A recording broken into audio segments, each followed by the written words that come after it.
Berezten asaiatu bere lenguaie propiaren favoretan euskaraz zerbait horra egitera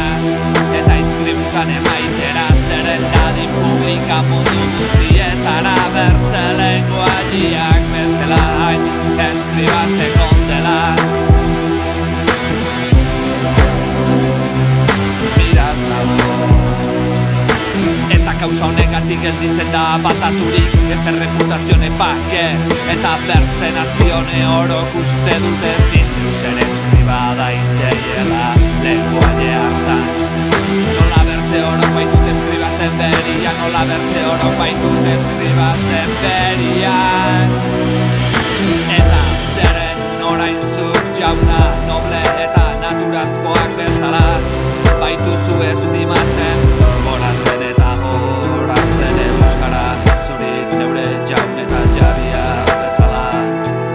Igortzen dara urizut euskarazko kopla batzuen ignorantziaren araura zeren jauna haiek ikusirik eta korregiturik plazer duzun bezala irudi bazautzu imprimi erazi dizazun eta zure eskutik orok dugun joia ederra imprimaturik euskara orano izan ez dena eta zure atxe honetatik daidin aintzineraz aumenta kontinu eta publika mundu guztietara eta baskoek bertzek bezala duten bere lenguaian eskribu zerbait doktrina eta plazer hartzeko solas egiteko kantatzeko eta denbora igaraiteko materi eta jinen direnek gero duten kauso boroaren avanzatzeko eta obligatu diren guztiak jainkoari otoitzen